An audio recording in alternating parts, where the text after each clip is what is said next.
Weather చాలా బావుందని హవాని తీసుకొని పార్క్‌కొచ్చాము. అలాగే ఇంకా మాకు గూడా వాకింగ్ అవుద్దని చెప్పి ఇంక కార్ తీయకుండా వాక్ చేసుకొనొచ్చాము.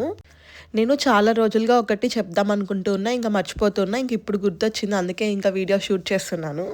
రీసెంట్‌గా హవాన్‌కి నేను బ్రెస్ట్ ఫీడింగ్ అయితే ఆపేసాను. ఒక 1 మంత్ అవుతుంది బ్రెస్ట్ ఫీడింగ్ ఆపేసి. బ్రెస్ట్ ఫీడింగ్ ఆపేసాక హవాన్‌లో చాలా చేంజెస్ అయితే వచ్చాయి. అందుకనే నేను మెయిన్‌గా షేర్ చేస్తున్నాను. మెయిన్‌గా ఫుడ్ పైన ఇంట్రెస్ట్ పెరిగింది. అంటే ముందు కూడా తినేవాడు. కాకపోతే మరి అంటే ఫుడ్ అంటే ఇష్టంగా వచ్చేవాడు కాదు ముందు. ఇప్పుడైతే ఫుడ్ తీసుకొస్తే చాలా ఇష్టంగా వస్తున్నాడు. కొత్త కొత్తవన్నీ ట్రై చేయాలంటున్నాడు. అన్నీ ఎంజాయ్ చేస్తూ తింటున్నాడు. మెయిన్‌గా ఏది పెట్టినా ఎంజాయ్ చేస్తూ తింటున్నాడు ఫుడ్ అయితే. ఇంకా స్లీప్ గూడా అసలు బ్రెస్ట్ ఫీడింగ్ చేసేటప్పుడైతే ఇంకా న్యూబోర్న్ బేబీలాగా 1 అవర్‌కి ఒకసారి లేసేవాడు. వాడికి నిద్ర ఉండేది కాదు. నాకు నిద్ర ఉండేది కాదు. ఇప్పుడైతే బ్రెస్ట్ ఫీడింగ్ ఆపేసాక కొంచెం ప్రశాంతంగా పడుకుంటున్నాం ఇద్దరము. ఇప్పుడైతే మరీ అంత ఎక్కువ లేవట్లేదు. ఊరికే ఒక 3, 4 టైమ్స్ లేస్తున్నాడంతే. బట్ రోజు రోజుకి అది కూడా తగ్గిపోతుంది. ఒక్కొక్కసారి లేవట్లేదు.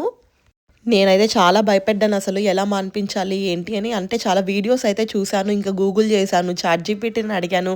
అలా చాలా ట్రై చేశాను. ఇంక అన్నీ ట్రై చేసి నాకు తోచింది నేను చేశాను. హవ్వానైతే చాలా ఈజీగా మానేశాడు. అదే నాకు చాలా హ్యాపీ అసలు.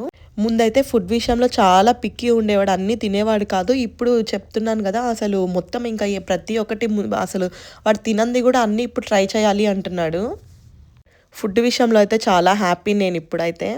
బ్రెస్ట్ ఫీడింగ్ ఆపేసాకైతే చాలా బెనిఫిట్ అయింది. మరి అందరి కిడ్స్ అలాగే ఉంటారో, మరి మా వాడు అలా ఉన్నాడో నాకైతే తెలీదు. నెక్స్ట్ వీడియోలో చెప్తాను ఎలా మాన్పించాను ఏంటి అని.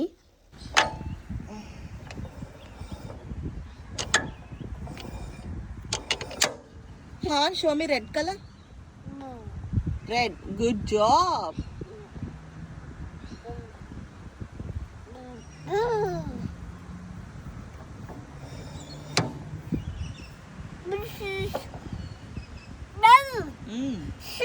Havan Umma. Umma. Umma.